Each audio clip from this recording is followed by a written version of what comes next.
Hi అండి, welcome to సాయిస్ kitchen. బాగున్నారండి మీరు? మేమైతే బాగున్నామండి. ఇప్పుడైతే మీకోసం నేను కందిపొడిని అయితే చేసి చూపిస్తానండి. సూపర్గా ఉంటుందండి. టేస్ట్ కూడా మనకి కూరలు లేనప్పుడు ఈ పొడి వేసుకొని వేడివేడి అన్నంలో ఈ పొడిని వేసుకొని నెయ్యి వేసుకొని తింటే సూపర్గా ఉంటుందండి. టేస్ట్ అయితే కూర అవసరమే ఉండదండి మనకైతే. ఇప్పుడైతే మంచిగా చేసి మీకు చూపిస్తానండి. దీనికోసం అయితే నేను ముందుగా 1 కప్పు వరకు కందిపప్పును తీసేసుకున్నానండి. కందిపప్పు 1 కప్పు తీసుకుంటే 1/2 కప్పు వరకు పెసరపప్పు తీసుకోవాలండి. 1/2 కప్పు వరకు శనగపప్పు అండి.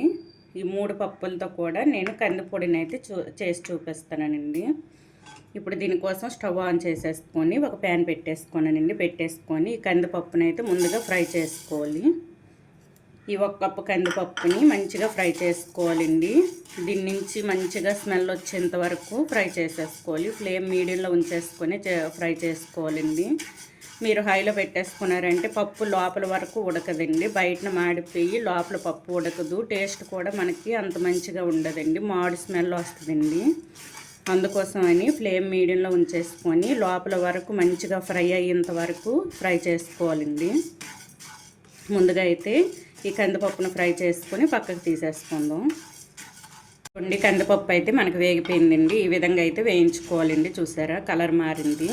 ఇంతవరకు ఫ్లేమ్ మీడియంలో ఉంచేసుకొని వేయించుకోవాలండి. ఈ విధంగా వేయించుకోవడం వల్ల మనకి పొడి అనేది పాడవకుండా ఉంటుందండి. నెల రోజులు 2-3 నెలల వరకు కూడా పాడవకుండా ఉంటుంది పొడి. పచ్చిగా తీసుకున్నారంటే తొందరగా పాడైపోతుంది. చూడండి, ఈ విధంగా వేయించుకొని ఇది పక్కన పెట్టేసుకొని ఇప్పుడు ఇదే ప్యాన్లో 1/2 కప్పు పెసరపప్పు, 1/2 కప్పు శనగపప్పు అయితే తీసేసుకున్నానండి. రెండు కూడా సేమ్ కందిపప్పు మనం ఏ విధంగా వేయించుకున్నామో అదే విధంగా ఈ 2 పప్పులు కూడా వేయించుకోవాలండి. ఫ్లేమ్ మీడియంలో ఉంచేసుకొని 2 పప్పులు కూడా సేమ్ అదే విధంగా వేయించుకోవాలండి. మనకి వేగిన తర్వాత మంచిగా స్మెల్ వస్తుందండి. మనకి తెలిసిపోద్ది పప్పులు వేగినట్టు. ఇప్పుడు ఈ 2 కూడా సేమ్ కందిపప్పును వేయించినట్టే వేయించుకోవాలండి. ఈ విధంగా కలుపుకుంటూ వేయించుకోండి. ఇది కూడా సేమ్ ఇదే విధంగా వేయించి చూపిస్తానండి. చూడండి, పెసరపప్పు శనగపప్పు కూడా మంచిగా ఫ్రై చేసుకున్నానండి. ఈ విధంగా ఇది కూడా చేసేసుకోవాలి మంచిగా. చూడండి, కలర్ కూడా ఎంత మంచిగా మారిందో. ఈ విధంగా ఫ్రై చేసేసుకోవాలండి. పచ్చిగా మాత్రం వేయించుకోకండి. ఈ విధంగా వేయించుకొని ముందుగా మనం ఫ్రై చేసి పెట్టుకున్న కందిపప్పు ఉంది కదండి, ఇందులో వేసేసుకొని ఇది పూర్తిగా చల్లార్చుకోవాలండి. ఈ పప్పులు అనేది పూర్తిగా చల్లపడాలి. అంతవరకు అయితే ఇది పక్కన పెట్టేసుకొని ఇదే ప్యాన్ పెట్టేసుకొని ఇందులో 1 టేబుల్ స్పూన్ వరకు ఆయిల్ వేసేసుకుందాం. 1 టేబుల్ స్పూన్ వరకు ఆయిల్ వేసేసుకోండి. మనం వెల్లుల్లి ఇంకా ఎండుమిర్చి ఇవన్నీ కూడా ఫ్రై చేసేసుకోవాలండి. చూడండి, నేనైతే 1 టేబుల్ స్పూన్ వరకు ఆయిల్ వేసేసుకొని ఇందులో ఒక 2 టేబుల్ స్పూన్ వరకు చిన్న స్పూన్తో 2 టేబుల్ స్పూన్ వరకు జీలకర్రను అయితే వేసుకుంటున్నాను. మంచిగా ఫ్రై చేసుకోవాలండి ఇవన్నీ కూడా. ఇప్పుడు ఇందులో ఒక 15 లాగా వెల్లుల్లి రెబ్బలండి. 15 వెల్లుల్లి రెబ్బలు ఇవి కూడా ఫ్రై చేసేసుకోవాలండి మంచిగా. ఒక 15 ఎండుమిర్చిని కూడా వేసుకుంటాను.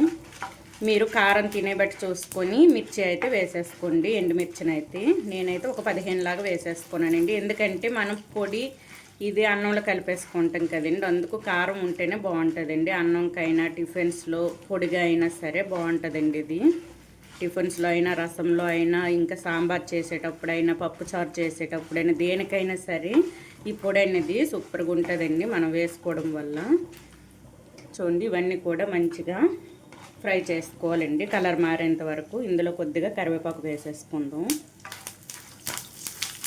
ఈ విధంగా వేసేసుకొని మంచి గోల్డెన్ కలర్ వచ్చేంత వరకు ఇవి కూడా మంచిగా వేయించుకోవాలండి. చూడండి, ఎండుమిర్చి వెల్లుల్లి అన్నీ కూడా మంచిగా ఫ్రై చేసేసుకున్నానండి. ఈ విధంగా ఫ్రై చేసుకోవాలండి. ఈ విధంగా ఫ్రై చేసేసుకొని ఇది కూడా ఒక ప్లేట్లో తీసేసుకొని ముందుగా ఫ్రై చేసుకున్న పప్పులు ఇవి కూడా పూర్తిగా చల్లపడాలండి. చల్లపడిన తర్వాత అయితే గ్రైండ్ చేసేసుకుందాం. చూడండి, మనకైతే పప్పులు అయితే చల్లపడిపోయింది. ఇప్పుడు ఇదైతే గ్రైండ్ చేసేసుకుందాం.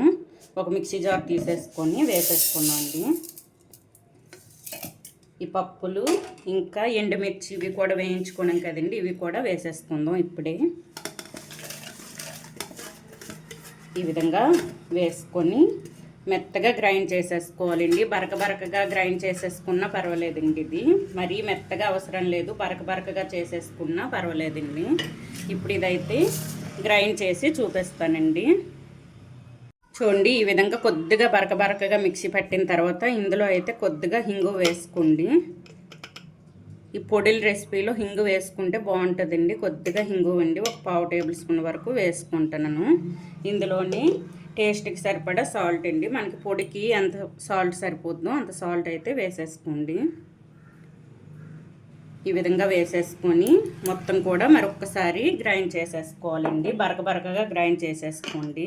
మీకు వీలైనంత మట్టుగా గ్రైండ్ చేసేసుకోండి. మెత్తగా కావాలంటే మెత్తగా చేసుకోవచ్చండి, బరకగా కావాలంటే బరకగా మిక్సీ పట్టుకోవాలండి. ఇప్పుడు ఇదైతే నేను మెత్తగా మిక్సీ పట్టి చూపిస్తానండి. ఈ రెండు కూడా వేసేసుకున్నాను కదా, ఇప్పుడైతే మిక్సీ పట్టి చూపిస్తాను. చూడండి, కందిపొడిని అయితే ఈ విధంగా గ్రైండ్ చేసేసుకోవాలండి. చూసారా, మనకి గ్రైండ్ చేసిన తర్వాత అయితే మంచి స్మెల్ వస్తుందండి, సూపర్గా వస్తుంది స్మెల్ అయితే. ఈ విధంగా గ్రైండ్ చేసేసుకుని మీకు మెత్తగా కావాలంటే మెత్తగా, ఈ విధంగా బరకగా కావాలంటే ఈ విధంగా మిక్సీ పట్టుకోవాలండి. ఇప్పుడు ఇదైతే ఒక బౌల్లో వేసేసుకుందాం. ఈ పొడిని మొత్తం కూడా బౌల్లో వేసేసుకొని కొంచెంసేపు బయట ఉంచాలండి. ఎందుకంటే మనం ఈ పప్పులు మనం గ్రైండ్ చేసిన తర్వాత వేడిగా ఉంటుందండి కొద్దిగా, అందుకోసమని ఇది పూర్తిగా చల్లపడిన తర్వాత, పౌడరు వేడి ఉండకూడదండి, ఇది పూర్తిగా చల్లపడిన తర్వాత అయితే మనం స్టోర్ చేసుకోవచ్చండి. ఈ విధంగా మొత్తం కూడా బౌల్లో వేసేసుకుందాం. చూడండి, చాలా టేస్టీగా ఉండే కందిపొడి అయితే మనకి రెడీ అయిపోయిందండి. ఈ విధంగా అయితే చేసేసుకోండి. మనకి టిఫిన్స్ చేసేటప్పుడు ఇడ్లీకైనా దోశకైనా సరే పౌడర్గా ఇది యూజ్ చేసుకోవచ్చండి. మనం రసం పెట్టేటప్పుడు కూడా ఈ పౌడర్ వేసుకోవచ్చండి. రసం పెట్టేటప్పుడు, సాంబార్ చేసేటప్పుడు ఈ పొడిని అయితే వేసేసుకుంటే బాగుంటుందండి. టేస్ట్ అయితే సూపర్గా ఉందండి. నేను వేసుకున్న మిర్చి ఇవన్నీ కూడా, ఎండుమిర్చి ఇవన్నీ వేసుకున్నాను కదండి, ఇవన్నీ కరెక్ట్గా సరిపోయండి. ఈ విధంగా అయితే చేసేసుకోండి. మీరు తక్కువ చేసుకునేటప్పుడు అయితే తక్కువ ఎండుమిర్చి అవి వేసేసుకొని మంచిగా చేసేసుకోండి. ఈ విధంగా బాగుందండి టేస్ట్ అయితే. వేడివేడి అన్నంలో కొద్దిగా నెయ్యి వేసుకొని ఈ పొడి ఒక స్పూను 2 స్పూన్ల వరకు వేసుకొని తింటండి, సూపర్గా ఉంటుంది. మీకు కూర కూడా అవసరం లేదండి, అంత బాగుందండి పొడి అనేది. కొద్దిగా కష్టం అవుద్దండి, మన పప్పులు వేయించేటప్పుడు కొద్దిగా టైం పడుతుంది. టైం పట్టినా సరే తర్వాత మనం కూర లేకపోయినా పర్లేదు, అంత బాగుందండి ఇది టేస్ట్ అయితే. తర్వాత చక్కగా తినొచ్చండి ఈ పొడితో అయితే. ఈ విధంగా అయితే చేసేసుకోండి కందిపొడిని అయితే. ఈ కందిపొడి రెసిపీ కనుక మీకు నచ్చినట్లయితే అండి లైక్ చేయండి, షేర్ చేయండి, నా ఛానల్ను సబ్స్క్రైబ్ చేసుకోండి. ఓకే, బాయ్ అండి.